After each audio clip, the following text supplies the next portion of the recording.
दोस्तों आज की इस वीडियो में मैं आपको बताऊंगा कि अपने बैंक अकाउंट में एनपीसीआई डीबीटी कैसे लिंक करें। अगर आपका किसी भी बैंक में खाता है और आपके बैंक खाते में एनपीसीआई डीबीटी लिंक नहीं है तो आज की इस वीडियो में मैं आपको बताऊंगा कि आप घर बैठे अपने मोबाइल फ़ोन से अपने बैंक अकाउंट में एनपीसीआई डीबीटी सर्विस कैसे लिंक कर सकते हैं। तो इसके लिए आपको क्या करना है, सबसे पहले तो आपको गूगल पर जाना है। गूगल पर जाने के बाद यहाँ पर आपको सर्च करना है डीबीटी भारत। तो मैं यहाँ पर सर्च कर लेता हूँ डीबीटी भारत, और डीबीटी भारत सर्च करने के बाद आपको यहाँ पर एक वेबसाइट दिखाई देगी। तो इस वेबसाइट को आपको ओपन कर लेना है, और इस वेबसाइट को ओपन करने के बाद आपके सामने इस तरह का इंटरफेस खुल करके आ जाएगा। तो यहाँ पर आपको क्या करना है, आपको ध्यान से देख लेना है। सबसे ऊपर आपको यहाँ पर एक ऑप्शन दिखाई देगा डॉक्यूमेंट। तो मैं आपको यहाँ पर जूम करके दिखा देता हूँ। तो आप यहाँ पर देख सकते हैं, आपको यहाँ पर डॉक्यूमेंट वाला ऑप्शन दिखाई दे रहा होगा। तो आपको इस पर क्लिक कर देना है, और जैसे आप इस पर क्लिक करेंगे तो यहाँ पर आपको इस तरह से काफ़ी सारे ऑप्शन दिखाई देंगे। तो यहाँ से आपको आधार UIDAI वाले ऑप्शन को चूज़ कर लेना है, और इसको चूज़ करने के बाद यहाँ पर आपको थोड़ा सा वेट करना है, और उसके बाद आपके सामने इस तरह का पेज ओपन जाएगा, और यहाँ पर आपको इस तरह से काफ़ी सारे ऑप्शन दिखाई देंगे। तो अब आपको क्या करना है, सबसे ऊपर यहाँ पर लिखा हुआ है सिटीजन कॉर्नर। तो यहाँ से आपको सिटीजन कॉर्नर पर क्लिक कर देना है।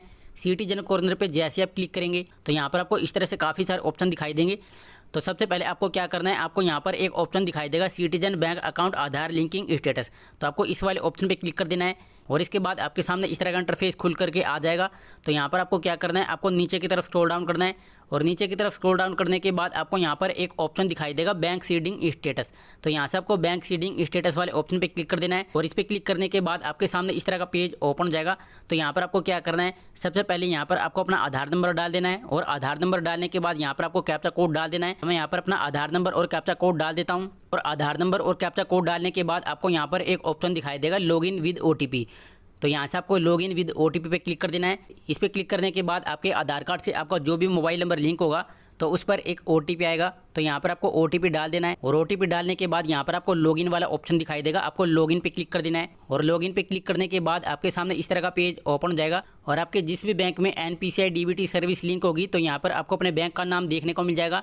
और अगर आपके किसी भी बैंक में एनपीसीआई डीबीटी सर्विस लिंक नहीं होगी तो यहाँ पर आपको किसी भी बैंक का नाम शो नहीं होगा, और साथ ही आपको यहाँ पर इनएक्टिव वाला ऑप्शन शो होगा। तो इसी प्रकार आप यहाँ से ये चेक कर सकते हैं कि आपके पास जितने भी बैंक अकाउंट है तो उनमें से किस बैंक अकाउंट में एनपीसीआई डीबीटी सर्विस लिंक है। और मान लो अगर आपके किसी भी बैंक अकाउंट में एनपीसीआई डीबीटी सर्विस लिंक नहीं है और आप अपने बैंक अकाउंट में एनपीसीआई डीबीटी सर्विस लिंक करना चाहते हैं, तो आप अपने मोबाइल फ़ोन से अपने बैंक अकाउंट में एनपीसीआई डीबीटी सर्विस कैसे लिंक कर सकते हैं। तो इसके लिए आपको क्या करना है, आपको गूगल पर जाना है। इसके बाद यहाँ पर आपको सर्च करना है एनपीसीआई डीबीटी, और उसके बाद आप जिस भी बैंक अकाउंट में एनपीसीआई डीबीटी सर्विस लिंक करना चाहते हैं तो यहाँ पर आपको अपने बैंक का नाम टाइप कर देना है। जैसे मान लो मैं PNB बैंक में एनपीसीआई डीबीटी सर्विस लिंक करना चाहता हूँ, तो मैं यहाँ पर सर्च कर लेता हूँ एनपीसीआई डीबीटी PNB। इसी प्रकार यहाँ पर आपको अपने बैंक का नाम टाइप कर देना है, और इसके बाद आपको इसको सर्च कर देना है। और इसको सर्च करने के बाद आपको यहाँ पर फर्स्ट नंबर पर एक वेबसाइट दिखाई देगी। तो इस वेबसाइट को आपको ओपन कर लेना है, और इस वेबसाइट को ओपन करने के बाद यहाँ पर आपको थोड़ा सा वेट कर लेना है, और उसके बाद ये जो वेबसाइट है वो इस तरह से ओपन हो जाएगी। इसके बाद आपको क्या करना है, आपको नीचे की तरफ स्क्रॉल डाउन करना है, और नीचे की तरफ स्क्रॉल डाउन करने के बाद आपको यहाँ पर एक ऑप्शन दिखाई देगा click here for OTP based Aadhaar seeding. आपको इस पर क्लिक कर देना है। इस पर क्लिक करने के बाद आपके सामने इस तरह का पेज खुल करके आ जाएगा। इसके बाद आपको क्या करना है, सबसे पहले यहाँ पर लिखा हुआ है अकाउंट नंबर, और इसके बाद यहाँ पर लिखा हुआ है इंटर कैप्चा। तो यहाँ पर आपको अपना अकाउंट नंबर और कैप्चा कोड डाल देना है। तो मैं यहाँ पर अपना अकाउंट नंबर और कैप्चा कोड डाल देता हूँ, और अकाउंट नंबर और कैप्चा कोड डालने के बाद आपको कंटिन्यू पे क्लिक कर देना है। और कंटिन्यू पे क्लिक करने के बाद आपके बैंक अकाउंट से आपका जो भी मोबाइल नंबर लिंक होगा तो उस पर एक OTP आएगा। तो यहाँ पर आपको OTP डाल देना है। OTP डालने के बाद यहाँ पर आपको कैप्चा कोड भी दिखाई देगा, तो यहाँ पर आपको कैप्चा कोड भी डाल देना है। और OTP और कैप्चा कोड डालने के बाद आपको वैलिडेट पे क्लिक कर देना है, और वैलिडेट पे क्लिक करने के बाद यहाँ पर आपको थोड़ा सा वेट करना है, और उसके बाद आपके सामने इस तरह का पेज ओपन जाएगा। और आपके बैंक में आपका जो भी नेम होगा तो वो नेम आपको यहाँ पर देखने को मिल जाएगा, और यहाँ पर आपको अपनी डेट ऑफ बर्थ और जेंडर भी देखने को मिल जाएगा। और इसके बाद यहाँ पर आपको प्रोसीड वाला ऑप्शन दिखाई देगा, आपको प्रोसीड पे क्लिक कर देना है, और प्रोसीड पे क्लिक करने के बाद आपके सामने इस तरह का पेज ओपन हो जाएगा। तो यहाँ पर आपको क्या करना है, यहाँ पर लिखा हुआ है आधार नंबर। तो यहाँ पर आपको अपना आधार नंबर डाल देना है, और इसके बाद यहाँ पर आपको दो ऑप्शन दिखाई देंगे येस और नो। तो यहाँ से आपको येस वाले ऑप्शन पे क्लिक कर देना है, और इसके बाद आपको कंटिन्यू पे क्लिक कर देना है। कंटिन्यू पे क्लिक करने के बाद आपके आधार कार्ड से आपका जो भी मोबाइल नंबर लिंक होगा तो उस पर एक OTP आएगा, तो आपको OTP डाल देना है। और OTP डालने के बाद आपकी जो रिक्वेस्ट है वो सबमिट हो जाएगी। उसके बाद आपको 24 घंटे का वेट करना है। उसके बाद आपके बैंक अकाउंट में एनपीसीआई डीबीटी सर्विस लिंक हो जाएगी।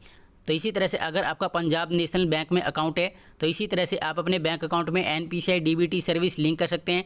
इसी प्रकार मान लो अगर आपका किसी और बैंक में अकाउंट है तो वो भी मैं आपको बता देता हूँ।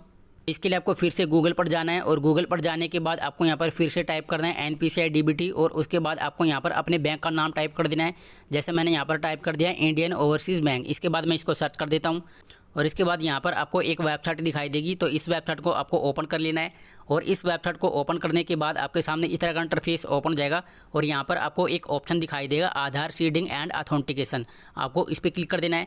इस पर क्लिक करने के बाद अब आपको क्या करना है, आपको ध्यान से देख लेना है। आपके सामने इस तरह का इंटरफेस खुल करके आ जाएगा। तो यहाँ पर आपको क्या करना है, सबसे पहले यहाँ पर आपको अपना अकाउंट नंबर डाल देना है। यहाँ पर आपको अपना आधार नंबर डाल देना है और नीचे की तरफ आपके बैंक अकाउंट में आपका जो भी मोबाइल नंबर लिंक है तो वो मोबाइल नंबर आपको यहाँ पर डाल देना है। और इसके बाद आपको येस पे क्लिक कर देना है। इस पर क्लिक करने के बाद आपको इसमें इस तरह से कंसेंट देना है और इसके बाद यहाँ पर आपको कैप्चा कोड दिखाई देगा, तो आपको कैप्चा कोड डाल देना है। और कैप्चा कोड डालने के बाद आपको नेक्स्ट पे क्लिक कर देना है और उसके बाद आपके बैंक अकाउंट में आपका जो भी मोबाइल नंबर लिंक होगा तो उस पर एक OTP आएगा, तो आपको OTP डाल देना है। और OTP डालने के बाद 24 घंटे के अंदर आपके बैंक अकाउंट में NPCI DBT सर्विस लिंक हो जाएगी। और यहाँ पर मैं आपको एक चीज़ और बता देता हूँ कि कुछ ही बैंक ऐसे होते हैं जिसमें आप घर बैठे अपने बैंक अकाउंट में NPCI DBT सर्विस लिंक कर सकते हैं। लेकिन अगर आपका किसी और बैंक में अकाउंट है तो फिर आप अपने बैंक अकाउंट में NPCI DBT सर्विस कैसे लिंक करेंगे, तो वो भी मैं आपको बता देता हूँ। इसके लिए आपको फिर से गूगल पर जाना है और यहाँ पर आपको सर्च करना है DBT भारत। और DBT भारत सर्च करने के बाद आपको इस वेबसाइट को ओपन कर लेना है। और इस वेबसाइट को ओपन करने के बाद अब आपको क्या करना है, आपको यहाँ से फिर से डॉक्यूमेंट वाले ऑप्शन पे क्लिक कर देना है। डॉक्यूमेंट वाले ऑप्शन पे क्लिक करने के बाद यहाँ पर आपको 4 ऑप्शन दिखाई देंगे, तो आपको आधार UIDAI वाले ऑप्शन पे क्लिक कर देना है। इस पर क्लिक करने के बाद आपके सामने इस तरह का पेज ओपन हो जाएगा। तो यहाँ पर आपको क्या करना है, यहाँ से आपको सिटीजन कॉर्नर पे क्लिक कर देना है। सिटीजन कॉर्नर पे क्लिक करने के बाद यहाँ पर आपको इस तरह से काफ़ी सारे ऑप्शन दिखाई देंगे और लास्ट में आपको यहाँ पर एक ऑप्शन दिखाई देगा background on Aadhaar seeding on NPCI mapper. आपको इस पर क्लिक कर देना है और इस पर क्लिक करने के बाद आपके सामने इस तरह का फॉर्म खुल करके आ जाएगा। तो यहाँ पर आपको क्या करना है, आपको इस फॉर्म को डाउनलोड कर लेना है और इसके बाद आपको इस फॉर्म का प्रिंट आउट निकाल लेना है। प्रिंट आउट निकालने के बाद आपको इस फॉर्म को फिलअप कर देना है और इस फॉर्म को फिलअप करने के बाद आपको इसके साथ अपने आधार कार्ड की फ़ोटोकॉपी अटैच कर देनी है और साथ ही आपको अपने बैंक पासबुक की फ़ोटोकॉपी भी अटैच कर देनी है। और उसके बाद आपको क्या करना है, आपको बैंक में जाकर इस फॉर्म को जमा करवा देना है और उसके बाद 24 घंटे के अंदर आपके बैंक अकाउंट में NPCI DBT सर्विस लिंक हो जाएगी। और उसके बाद गवर्नमेंट आपको जो भी पैसा देगी तो वो आपके उसी बैंक अकाउंट में मिलेगा जो बैंक अकाउंट आपका NPCI DBT सर्विस से लिंक होगा। तो इस तरह से आप भी घर बैठे अपने मोबाइल फ़ोन से अपने बैंक अकाउंट में NPCI DBT सर्विस लिंक कर सकते हैं।